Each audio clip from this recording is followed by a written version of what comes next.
एकता जोड़ करके हम समझाने की कोशिश करेंगे। कभी मौका आए तो रिसर्च करना, तुम लोग पीएचडी की डिग्रियां हासिल करना, ये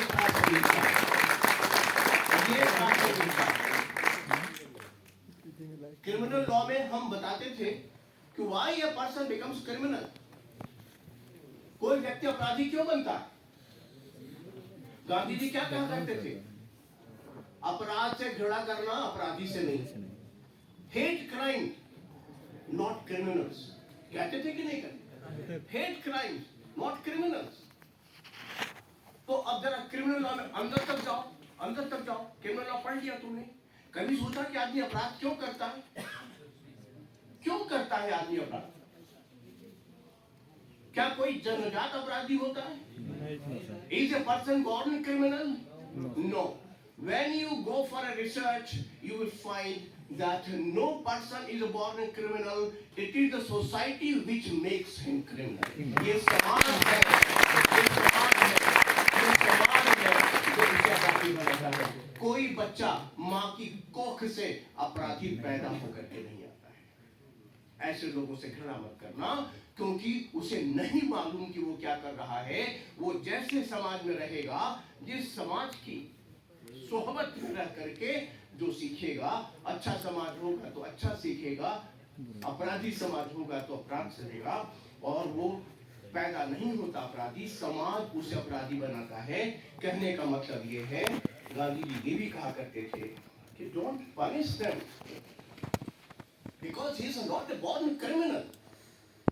There are lot many situations which are not within his control. समाज की बहुत सी परिस्थितियां उसके नियंत्रण में नहीं है।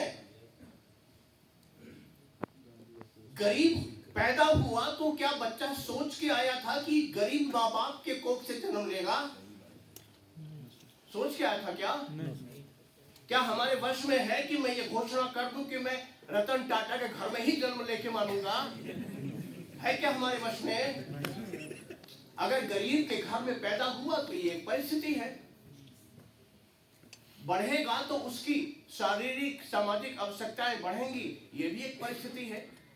पेट है तो भूख लगेगी, लेकिन व्यवस्था है कि गरीबी है, कुछ खाने को है नहीं, तो चोरी तो करेगा, चोरी तो करेगा। और तुम पकड़ के पीट पीट के थाने में जेल में डाल दोगे, उसे जेल में डाल दोगे। जरा भी नहीं सोचोगे गरीबी के कारण। गरीबी किसके कारण? निकम्मे सरकारों के कारण। गरीबी दूर करोगे नहीं और बोलोगे समाज में अपराध बढ़ता जा रहा है। अपने आप को आईने में रख के देखना कि तुम्हारी नीतियों के कारण अपराध बढ़ रहा है, अन्यथा समाज अपराधी नहीं होता। तुम निकम्मी सरकारों उन्हें अपराधी बनाते हो, तुम लोग अपराधी बनाते हो, तुम्हारी नीतियां तुम्हें अपने अपराधी बनाती हो। तो तुम, गांधी जी क्या कहते थे? Reform them because they are human beings. Human beings, उन्हें सुधारो। ये नहीं कि पीट पीट के जेल में डाल दो। Punishment is not an and.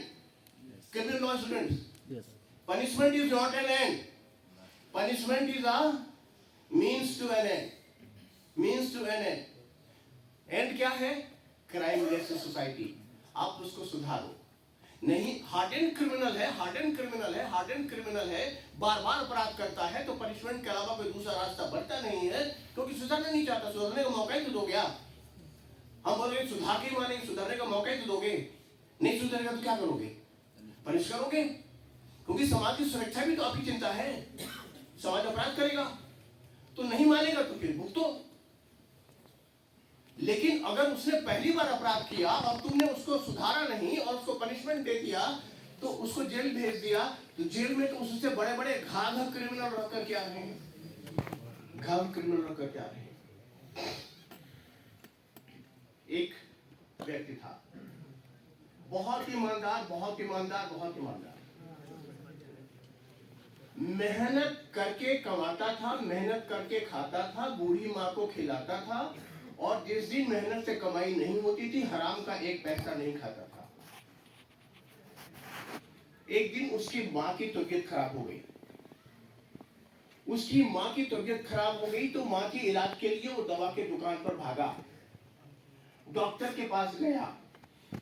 Doctor को बुला करके लाया और डॉक्टर को दिखाया तो डॉक्टर ने उसकी माँ को देखा और उससे कहा कि बेटा तुम्हारी माँ की तबीयत बहुत खराब है, ये दवाएं लेकर के आओ और ला करके तुरंत दवा दो, दवा देने में देरी करोगे तुम्हारी माँ की तबीयत खराब हो जाएगी। लड़के ने डॉक्टर को विदा किया। डॉक्टर को विदा करने के पास उसके घर में जो भी बाकी बचे पैसे थे उसको लेकर के दवा की दुकान पर भागा।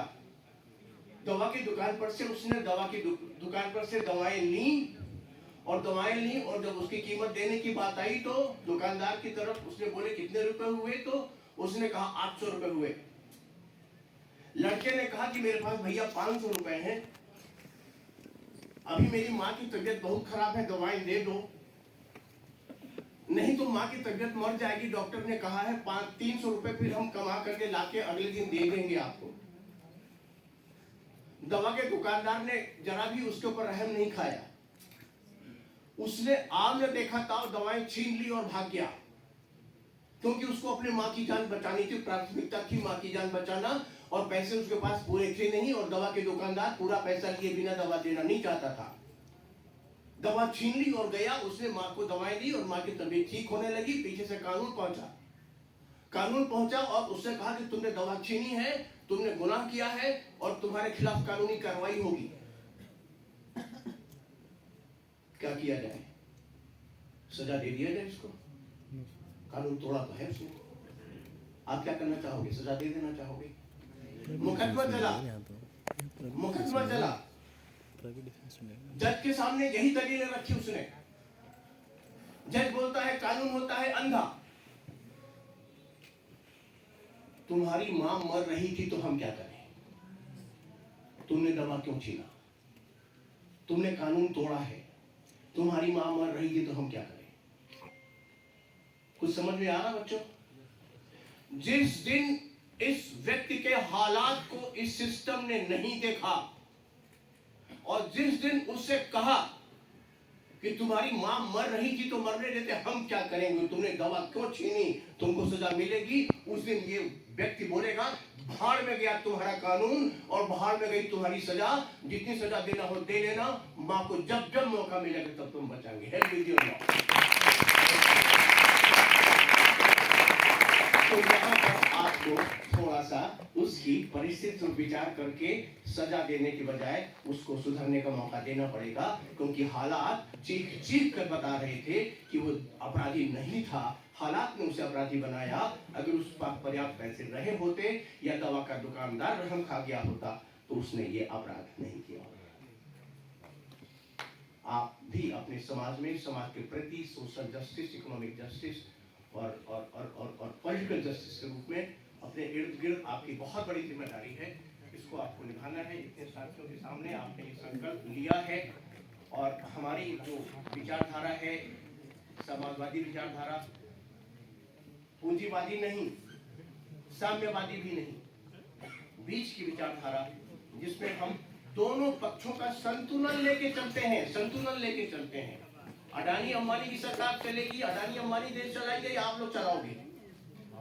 आप लोग चलाओगे तो पूंजीवादी व्यवस्था का विरोध करना पड़ेगा, समाजवादी व्यवस्था को लेकर के आना पड़ेगा, तब जाकर के आपको चीजों